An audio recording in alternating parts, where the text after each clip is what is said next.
Hey everybody, so it's Britt from Wevolve, and I'm here to share with you a really fun video about whether or not we can feed our cats or dogs dairy products. So this is a really big topic on the internet. It feels like everybody has a different opinion.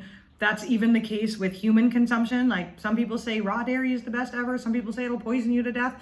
Everybody's got a different opinion. So I'm here to share with you an opinion that I feel is going to bring a lot of light to this topic for animals and help us maybe look at it from a different perspective. So I want to start with a caveat, which is number one, no dairy is good for you if it is pasteurized. I know that's going to shock some people. There's a lot of data and research, even like medical literature now, that shares how much better raw dairy is for our health in terms of enzymes, lactose digesting enzymes, making it easier to absorb, beneficial bacteria. It is a probiotic food. So before people start blowing up the comments, oh, it's dangerous and there's bacteria. When we are born, we breastfeed raw milk from our mothers.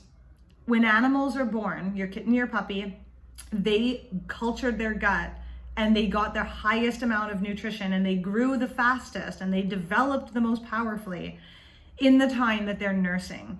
That is raw mammal milk.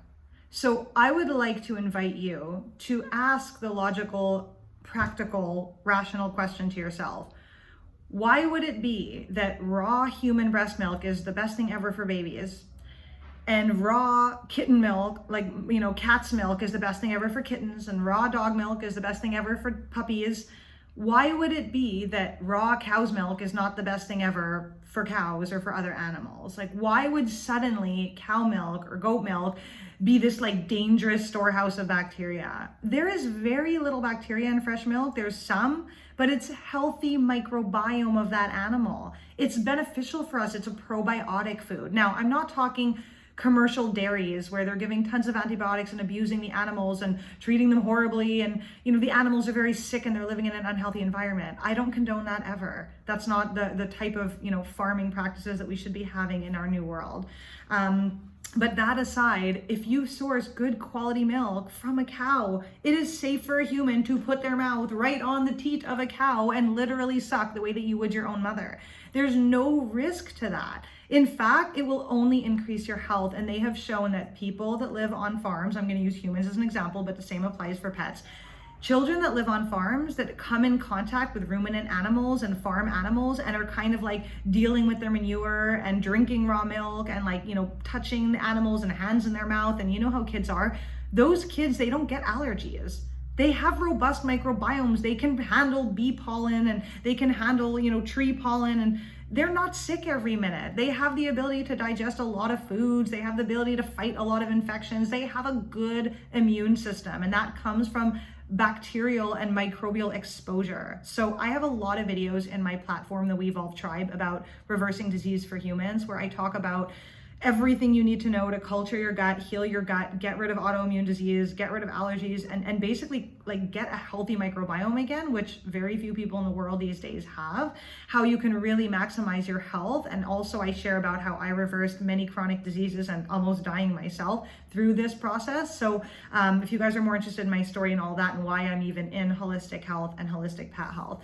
But anyway, to not digress too much, check out that information. I'll put it down below. But in there, I talk about the importance of gut diversity and how important it is to actually consume raw and cultured food. So your pet is only going to be healthier by consuming more raw foods that has a biome to it to help diversify their gut. We don't actually get sick from bacteria. We get sick when we have a lack of bacterial diversity so that the few strains we have dominate and take over. We do well when we're in balance, when there's many different microorganisms kind of battling each other and handling different processes in the body so that we don't really have to. We are bacteriosapiens. Animals are the same. All of the processes in their body are dictated by the bacteria, the biome that make up their tissues.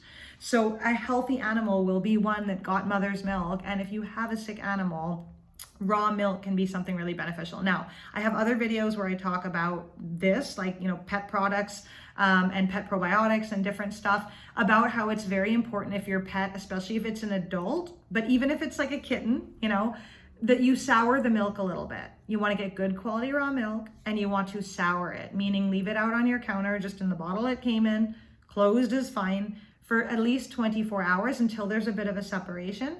The liquid separation will be the way, and it'll start to like create a bit of a cheese. It might take 48 hours depending on your climate if it's very cold, but this will allow the bacteria in the milk to proliferate, to actually become like a yogurt kind of, and start to eat up some of that lactose and start to break down some of the casein. Because of course a cow is a much larger animal than a kitten, and kitten's milk looks a little bit different than cow milk, and though it's not dangerous for them, the molecules could be a bit larger, so pre-digesting it for them by allowing it to kind of ferment itself could be really beneficial, and giving that to your animal. So dairy products are always safe for your animal if they are raw, and if they are slightly fermented. If they're over fermented, it might be like us. If we drink, very sour milk, we might get cramps and clean out shop a little bit. That's normal. But really small amounts to your animal can be super beneficial in terms of probiotics. So raw milk is one of the best things you can give a puppy or a kitten. If you sour it a little, it's even better. And raw unpasteurized dairy is not going to be super dangerous for your pet. I don't recommend giving, a metric ton of cheese or really cheese at all to pets, because that's kind of a processed form of dairy, and that's okay for us humans to eat here and there, but really animals wouldn't be eating that in nature. They do much better with raw meat and things. So check out my holistic pet course where I share everything about pet nutrition and way more in detail about any question you're pretty much ever going to have about your pet. I'll put that down below for you guys as well. But in a nutshell, raw dairy products, raw fermented milk, it's not going to be like dangerous for your pet, assuming that it's sourced well, of course, and doesn't have like listeria or something. But again, it's very rare for that to even be the case. So make sure you're sourcing well. And if you would drink it, then your pets can definitely have some. If you sour it, you won't have the lactose problem, and you'll have a huge, amazing probiotic benefit as well. So I hope this helps clear up that question. And if the only milk you have access to is pasteurized milk, even if it's organic, do not give it to your pet. Pasteurized milk is not digestible for pets or humans. I don't recommend it for either. So I love you guys. I hope you enjoyed this video, and I'll see you in the next one.